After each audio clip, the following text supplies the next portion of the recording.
दरोगा और CO audio viral कर देते हैं, विधायक और मंत्री का अपमानित करते हैं। दरोगा फोन नहीं उठाता। भारतीय जनता पार्टी की सरकार में इनके नेता मंत्री गिड़गिड़ा रहे हैं, सपा सरकार रो रहे हैं, परेशान हैं, बिलबिला रहे हैं। सपा सरकार थी तब क्या रहा? पता कर लो अयोध्या में कौन पाने कौन जलवा रहा, जब जनता से पूछ पता कर लो। जब अधिकारी वोट डालेंगे, जब अधिकारी वोट डलवाएंगे, जब अधिकारी बेईमानी कराएंगे खड़े होके, जो समाजवादी पार्टी के वोटर उनके घरों पर लाठी बरसाएंगे वोट न डालने देना, तो बेईमानी से तुम चुनाव जीत लोगे तो पीडीए का नहीं दिखाई पड़ा। बड़ी बड़ी सड़कों के नाम पर व्यापारी लूटे गए, जिनकी 50 लाख 60 लाख का मकान था, 50,000 1 लाख मुआवजा मिला। लोग टूट जाते हैं घर बनाने में और तुम तरस नहीं खाते बस्तियां गिराने में।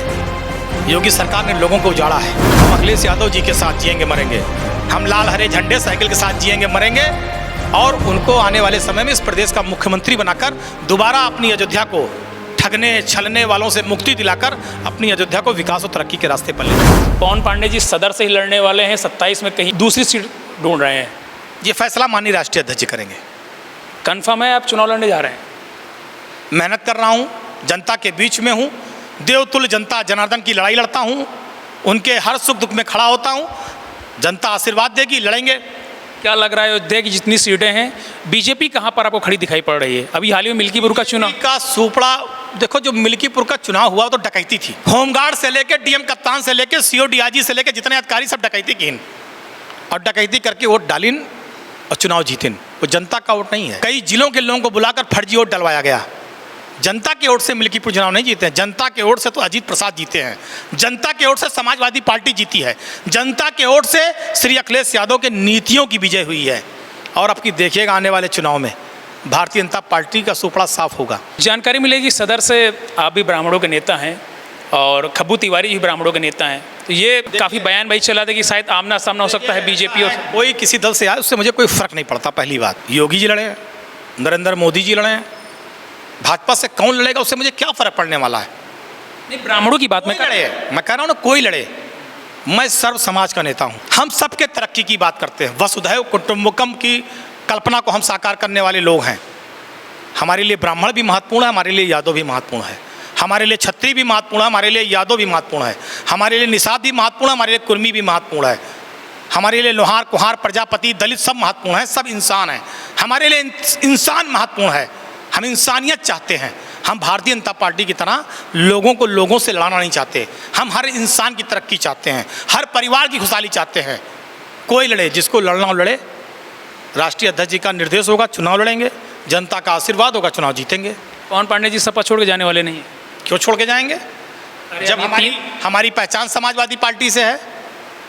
हमें मैं लखनऊ विश्वविद्यालय का छात्र नेता था, हमें छात्र संघ उपाध्यक्ष बनाया समाजवादी पार्टी ने, अखिलेश यादव जी ने टिकट दिया।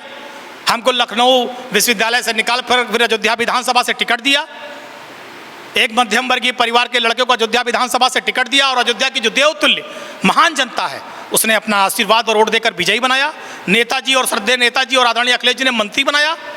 हम एहसान फरामोश और दोगले लोग नहीं हैं। हम अखिलेश यादव जी के साथ जिएंगे मरेंगे, हम लाल हरे झंडे साइकिल के साथ जिएंगे मरेंगे, और उनको आने वाले समय में इस प्रदेश का मुख्यमंत्री बनाकर दोबारा अपनी अयोध्या को ठगने छलने वालों से मुक्ति दिलाकर अपनी अयोध्या को विकास और तरक्की के रास्ते पर ले जाएंगे। अभी समाजवादी पार्टी के 3 विधायकों को उस पार्टी से निकाल दिया गया है। सबसे अच्छी मित्रता किससे थी आपकी? अब चला गया, उनके बारे में कोनो चर्चा न करब। चला गए, उससे कोई नुकसान पार्टी को? पार्टी बड़ी है, व्यक्ति बड़ा नहीं है। लोग कहते हैं कि वो अपने आप में जहाँ पर खड़े होते लाइनें वहीं शुरू हो जाती थी। पार्टी जिसको टिकट देती है वो ब्रांड एम्बेसडर है, वही ब्रांड है, जिससे पार्टी का हाथ नहीं, कुछ नहीं है, शून्य। समाजवादी पार्टी ने इतनी देर में फैसला क्यों किया इन लोगों पर? ये सवाल का जवाब मेरे पास नहीं है। अयोध्या के विकास को लेकर चर्चा जाए, कितना विकास आपको डेवलपमेंट दिख रहा है अयोध्या का आपके साथ? सिर्फ लूट दिख रही है। बड़ी बड़ी सड़कों के नाम पर व्यापारी लूटे गए, जिनकी 50 लाख 60 लाख का मकान था, 50,000 1 लाख मुआवजा मिला। लोग टूट जाते हैं घर बनाने में और तुम तरस नहीं खाते बस्तियां गिराने में। योगी सरकार ने लोगों को उजाड़ा है। विभिन्न योजनाओं के माध्यम से अपने पूंजीपति दोस्तों को, ठेकेदारों को मजबूत करने के नाम पर केवल अयोध्या के लोगों के घर गिराए गए, लोग ठगे गए, लोगों की जमीन ली गई, ठगे गए हैं, लूटे गए, छले गए हैं। हाँ, विकास हुआ है। जो इनके पूंजीपति दोस्त हैं, जो गुजराती व्यापारी आके अयोध्या में लूट खा रहे हैं, उनका विकास हुआ है, या जो अधिकारी लूट खा रहे हैं उनका विकास है। जनता तो बेचारी रो रही है और करा रही है। क्या फार्मूला है इस बार 27 में वापस आने का? क्योंकि पीडीए आप लेकर चल रहे थे, पीडीए उपचुनाव में नहीं दिखा आपका, और पीडीए पाठशाला भी मैंने आपकी देखी। आप गलत बात कर रहे हैं। पीडीए हमारा काहे नहीं दिखा, हमारा पीडीए बहुत मजबूत है। पीडीए के साथ साथ फॉरवर्ड भी भाजपा को हराना चाहता है। जब अधिकारी वोट डालेंगे, जब अधिकारी वोट डलवाएंगे, जब अधिकारी बेईमानी कराएंगे खड़े होके, जो समाजवादी पार्टी के वोटर उनके घरों पर लाठी बरसाएंगे वोट न डालने देना, तो बेईमानी से तुम चुनाव जीत लोगे तो पीडीए का नहीं दिखाई पड़ा। 24 का लोकसभा चुनाव था, 37 सीटें आई, 400 पार वाले नमस्ते हो गए। और यहीं अयोध्या जहां बार बार कहना चाहते हैं बड़ा विकास, आप रट रहे हैं जिस विकास को, हार गए। अवधेश प्रसाद जीत गए, जनता जिताए देश। ये विकास है अयोध्या का। यही विकास का प्रमाण है कि भाजपा ने इतना विकास किया कि जनता ने नमस्ते कर दिया और समाजवादी पार्टी के उम्मीदवार श्री अवधेश प्रसाद को जिता दिया। यही विकास है, यही विकास का इनके उदाहरण है। पूरी भाजपा का विरोध है, पूरी लुटेरी भाजपा का विरोध है, जिसने अयोध्या के किसानों व्यापारियों को ठगा है, नौजवानों को ठगा है। और ये निरंतर ठगने का क्रम जारी है भाजपा द्वारा। जनता 27 में भी जवाब देगी। भाजपा सरकार के मंत्री स्वयं अपनी सरकार में धरना प्रदर्शन कर रहे हैं, क्या दिखता है आप? गिड़गिड़ा रहे हैं, धरना प्रदर्शन नहीं कर रहे हैं, गिड़गिड़ा रहे हैं। कमरा बंद करके पांव दर अधिकारी के अपने गोड़ छूते हैं, लेट जाते हैं कि हमारा सुन लो। देखो ट्रांसफार्मर के लिए एक ठो अभी कल वीडियो जारी हुआ, मंत्री रोए रहा है। दरोगा और सीओ ऑडियो वायरल कर देते हैं, विधायक और मंत्री का अपमानित करते हैं। दरोगा फ़ोन नहीं उठाता। भारतीय जनता पार्टी की सरकार में इनके नेता मंत्री गिड़गिड़ा रहे हैं, सपा सरकार रो रहे हैं, परेशान हैं, बिलबिला रहे हैं। सपा सरकार थी तब क्या रहा? पता कर लो अयोध्या में पवन पाड़े कौन जलवा रहा, जाओ जनता से पूछ के पता कर लो। जलवा अभी भी कायम है या फिर अभी डाउन है? जलवा डाउन का है होगा, जनता का आशीर्वाद है, जनता का आशीर्वाद है। जनता हमारी ताकत है, जनता हमारी भगवान है। और इन देवतुल्य क्षेत्रवासियों का आशीर्वाद रहेगा तो हमेशा जलवा कायम रहेगा। इन्हीं की बदौलत जलवा है, जलवा किसी के उस पर नहीं है। अगर आज जनता ने आशीर्वाद दिया, अयोध्या की देवतुल्य जनता के जो चरणों की धूल उसको हमने माथे पर लगाया, तो उनका आशीर्वाद है दोनों हाथों से। और समाजवादी पार्टी की सरकार में नेताओं का अपमान नहीं होता था, नेता बेइज्जत नहीं किए जाते थे, दरोगा और होमगार्ड का पैर नहीं छूना पड़ता था, कमरा बंद करके डीएम के पैर पर लेटाना नहीं पड़ता था।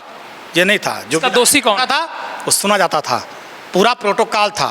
जो एक विधायिका है, विधायिका का अपमान समाजवादी पार्टी की सरकार में नहीं था, पूरा प्रॉपर सम्मान मिलता था और अखिलेश यादव जी के दिशा निर्देश का पूरा पालन होता था। लास्ट सवाल आपसे है, क्या अयोध्या के टिकट में जो भी सीटें हैं, पवन पांडे जी का भी है अहम रोल रहने वाला है?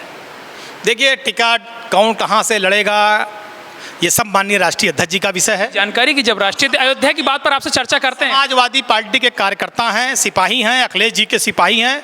हमारी पार्टी कैसे मजबूत हो, हमारी पार्टी कैसे 5 सीटें जीते, हम उसके लिए दिन रात काम करते हैं। बाकी जो राष्ट्रीय अध्यक्ष जी निर्णय लेंगे वो सर्वमान्य, वो सबको मंजूर है। आज के दौर में कुछ युवा पवन पांडे जैसा बनना चाहते हैं, उनके लिए 2 लाइन अगर कुछ कहना चाहें तो? नहीं, मैं चाहता हूँ अपने नौजवानों से मेहनत करें।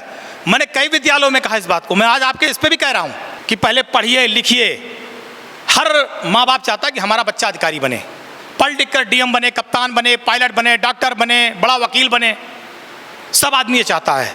तो मैं उन सारे अपने नौजवान विद्यार्थियों से कहना चाहता हूँ, भाइयों बहनों से, कि पहले पढ़ लिख कर अपने माता पिता के नाम को और विद्यालय के नाम को आगे बढ़ाओ, बड़े अधिकारी बनो।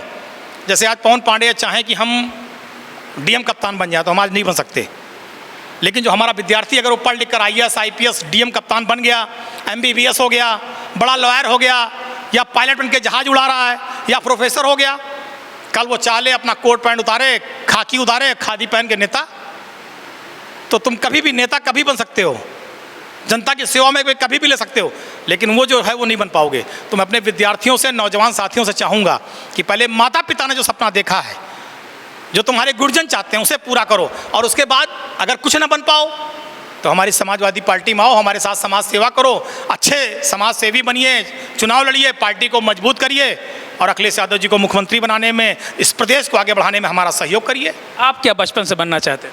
हम जो बचपन से बनना चाहते थे वही बने। अब पिताजी तो नहीं चाहते थे, लेकिन हम जो चाहते थे वही हुई है। पिताजी ने हमारा, उनका पूरा आशीर्वाद है हमारे ऊपर। खुश हैं आप अपने? बिल्कुल, मैं अपने कर्म से, अपने परिश्रम से, अपनी मेहनत से खुश हूँ और मेरे पूज्य माता पिता का पूरा आशीर्वाद है। 27 में क्या होने वाला लास्ट? 27 में श्री अखिलेश यादव इस प्रदेश के मुख्यमंत्री बनेंगे। ये छल कपट करने वाले प्रदेश से जाएंगे। चलिए, बहुत धन्यवाद। तो ये शायद हमारे साथ पवन पांडे जी थे, जो अपने फायर ब्रांड बोलने के लिए मशहूर रहते हैं। और बहुत से लोगों ने कहा भी था कि शिवम जी, पवन जी का इंटरव्यू करिए। आज वो पल था कि पवन जी हमसे मिले और हमने इनका इंटरव्यू किया। इनका इंटरव्यू कैसा लगा ये ज़रूर आप कमेंट करके बताइएगा।